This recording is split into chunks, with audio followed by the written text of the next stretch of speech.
आखिर कौन लोग हैं जिन्होंने कुरान का इनकार किया? So this is the day 12 of understanding Quran in the most easiest way. कल हम लोगों ने डिस्कस किया था सूरह अल-बकरा का 10th रुकू और आज हम लोग देखेंगे सूरह अल-बकरा का 11th रुकू। इस रुकू में अल्लाह ताला फरमाते हैं कि अल्लाह ताला ने बनी इज़राइल की तरफ रसूल भेजे, उन्हें मौजज़े दिए और रूहुल कुद्स यानी जिब्रील अलैहिस्सलाम के ज़रिए उनकी तायीद की यानी सपोर्ट की। लेकिन हर बार या तो उन्होंने उसे झुटलाया या उस रसूल को कत्ल कर दिया।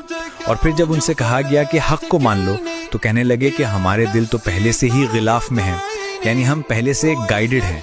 तो अल्लाह ने कहा नहीं, तुम नाफरमान हो और तुम्हारे दिलों पर मोहर लग चुकी है।